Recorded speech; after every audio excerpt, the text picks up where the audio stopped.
Hello, this topic is on principal stress in beams under combined loading. So we know that at the principal stress, the shearing stress is equal to 0. So i.e. stresses are in one direction only, unidirection. Okay, unidirection.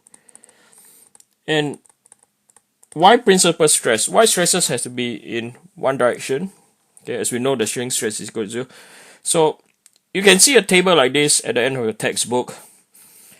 They have steel, the type of alloy, given the density, and all these values that you see over here are only carried out in tension. Okay. Then sometimes if you're lucky enough, you can get some value in just shear. Okay. So how did they get these values? Is most of these values are carried out in unidirection, in either tension or compression. So results are either in principal stresses or maximum shear magnitude. Okay. So we know for the fact that when we load a structure, it can be a combination of normal stress or also shearing stress. Okay. So let's look at this example. And what we like to do with this example is we want to find the principal stresses acting on the beam. Okay, and the selection section was W250 by 28.4 white shape, as you can see down here. Okay, so 28.4. So the choice of material, as you can see, is 28.4. Okay, so these are the information that we need. So I've done, this is pretty standard free body diagram. So I've done my transformation over here relative to what's given here. Okay. So we found our by, that's 120, dy, that's so now the material that is able to withstand a stress allowable is equal to 160 times 10 to the power 6 Pascal. So we have to ensure the beam that has been selected, okay, under both tension or compression, under normal stress and shearing stress loading, is able to take the load.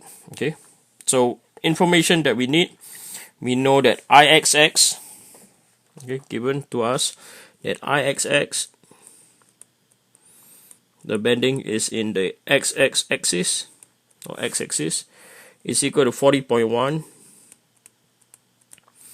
times 10 to the power 6 millimeter 4, and immediately we convert to meters, or 40.1 times 10 to the power minus 6 meter to the power 4. Okay, and then we are given as Z will be equal to 308, okay, times 10 to the power 3 millimeter cube, or 308 times 10 to the power minus 6 meter cube. So we know that SZ is equal to I over Y, okay, where the bending stress is equal to My over I, and this can be also equal to M over S. Okay, so you've probably seen this in 2P. Now, so we are given a section, so I'm going to roughly sketch out the section for us to see. So we have an I beam. Okay, so the width is equal to, so the BF is 102. Okay, so we have 102.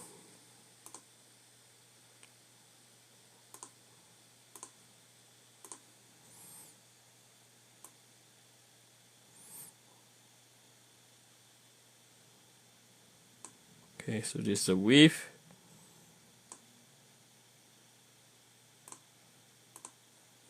Okay, so this is our width of our beam, given that it's 102. And then the height, okay, the depth is 259. Okay, so we are given a specific depth. As I said, I'm just doing a sketch. And then we have the width. Okay, so the beam looks like this.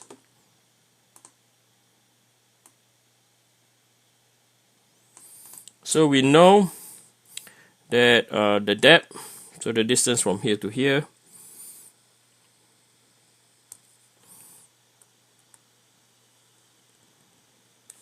you know, this entire distance is equal to 0.259 meter.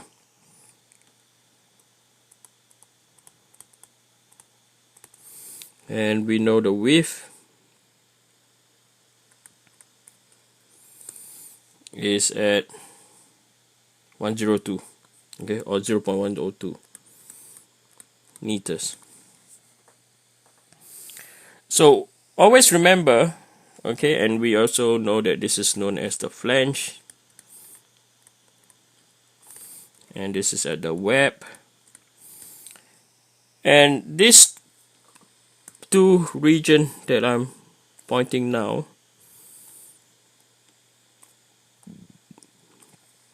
they are what we call the critical location.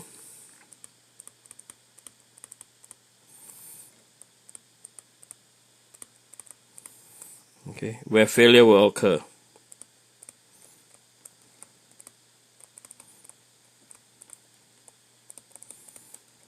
So we want to calculate the stresses at those 2 points, or that single point. They are the same. Okay, so let's start by first drawing our free body diagram. Okay, so we're going to construct our free body diagram next. So the total length, let me get the total length of structure is 4 meters. Right, so this is structure. So the total length is 4 meters. So our y-axis. So this is our shear force diagram first.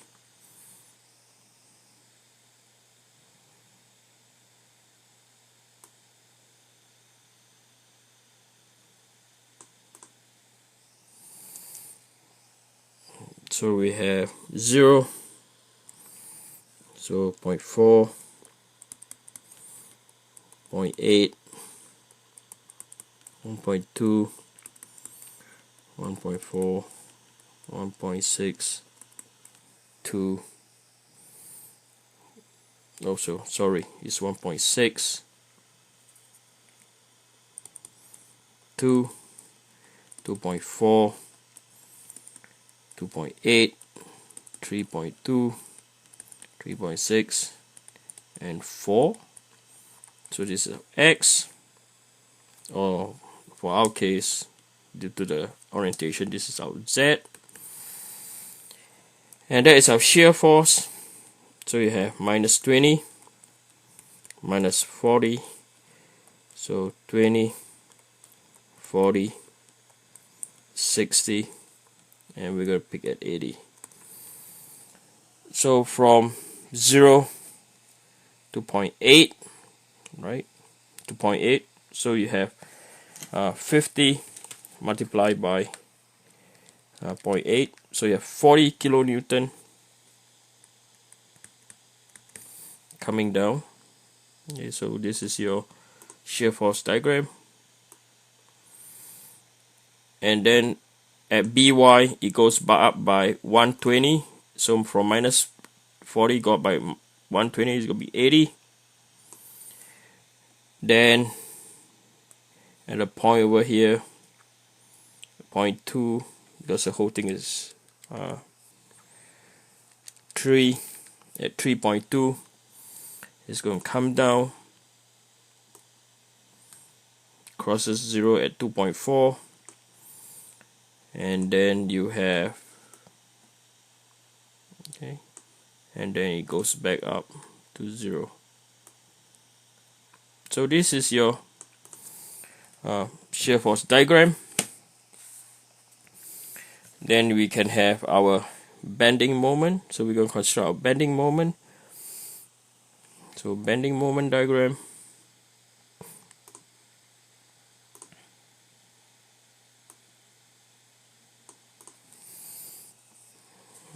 So bending moment, Newton meter. So we're going to go for 50, 40, 30, 20, 10, 0, minus 10, minus 20.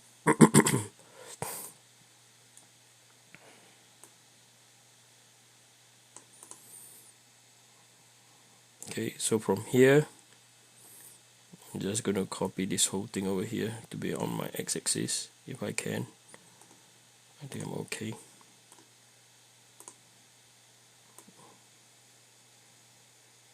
Alright, almost done. Okay, so what you see over here, so x-axis, so we have minus 40 multiplied by 0.8, okay, times half, minus 16,000, so somewhere around here. Set phase, second order polynomial equation for bending moment equation.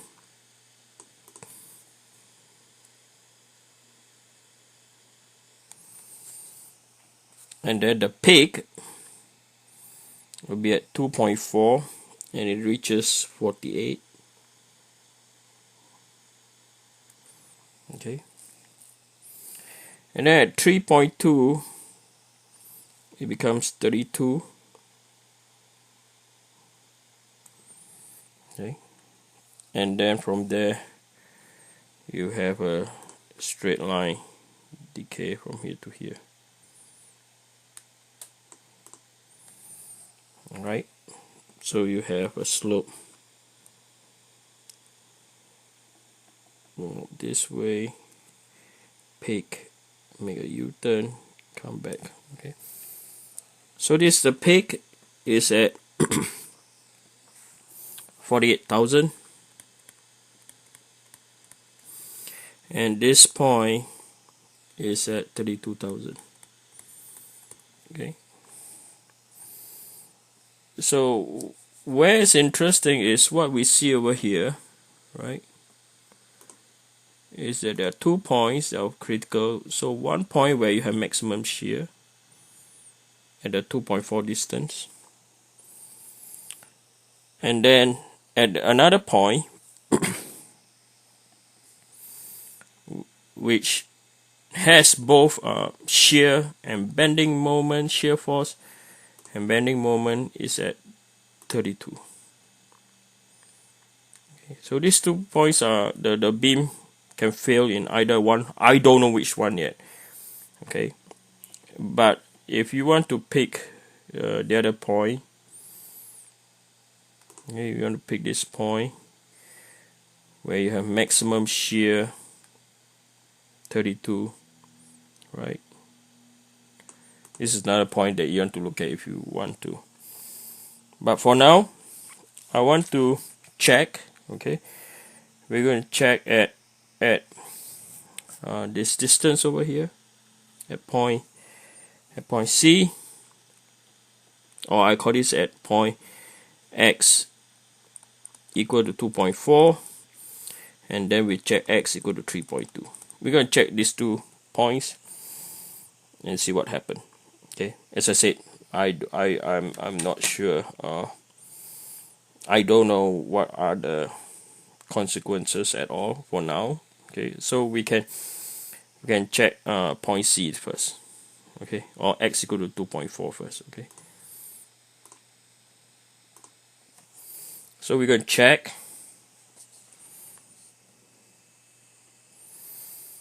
Okay, so we take point C first. So when x equal to 2.4,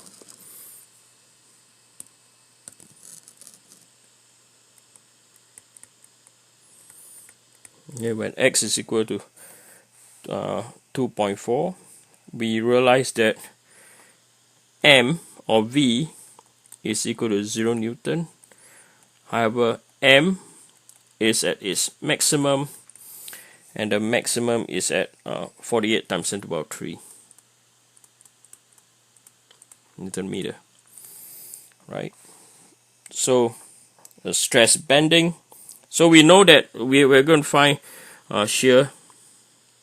Okay, so shear. Now shear in which direction? So if we were to sketch out in the cross-section view, right, just briefly, I'm not going to, yeah, we can sketch out the whole thing. So this is how our beam look.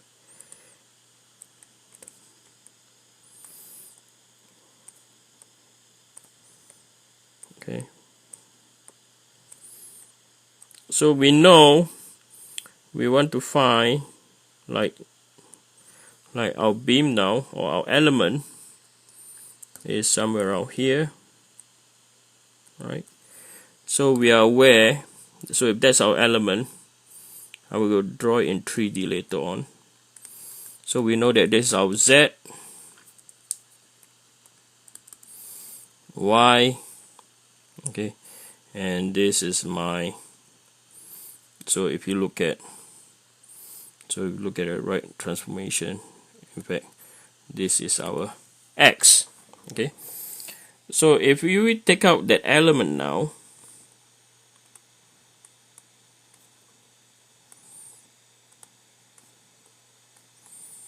so we want to find shearing stress going in this direction, or shear stress going in there.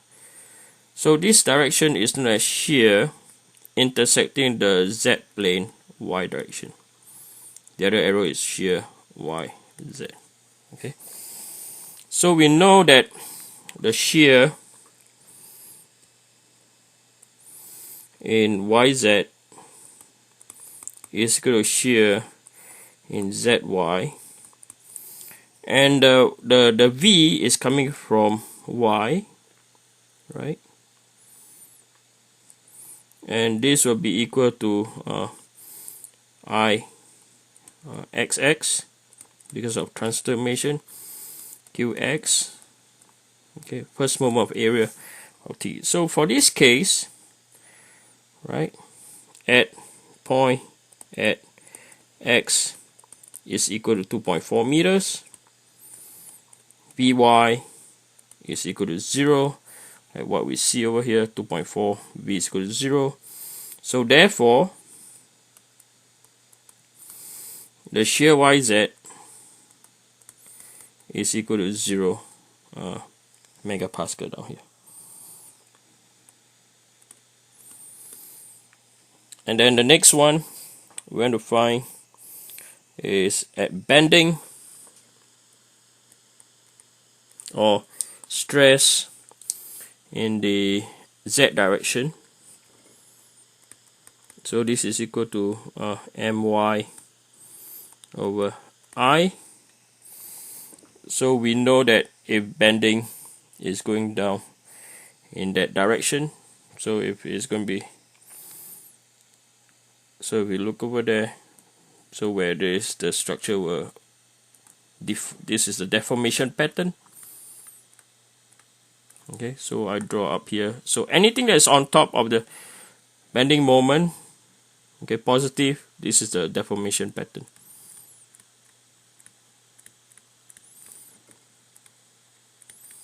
So we know that it's going to be in compression, but for this case it does not matter because symmetry, tension, compression does not really matter over here. So this will be equal to so let me write this out. So this will be stress Z at x equal to 2.4. Okay, so this will be equal to my, okay, minus my over I because it's in compression. So minus m 48,000 y. Okay, so is this point that we are interested in, right? Because we say that that's where failure will occur. So if you look at the thickness of the beam, so TF is equal to thickness of a flange, which is equal to 10 millimeters. So from here to here is 0.01 meters. So we are going to take 0.259 divided by 2 because it's a position of centroid.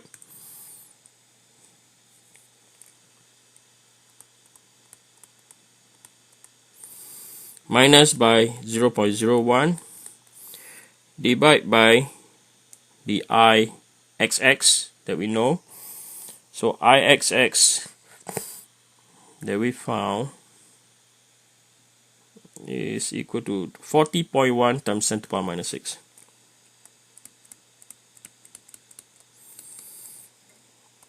So this will be equal to 0.259 divided by 2 minus 0.01 times by 48 power 3 divided by 40.1 power minus 6. So it's equal to 143. Okay, 143 minus 143.042 times 10 to the power 6 Pascal. Okay. So this is also this because there's no shear stress, so this is also equal to its principal stress at point. Principal stress at point at x equal to 2.4 meters, and this is because the shear is equal to 0. Okay, I'll come back to again to complete the question.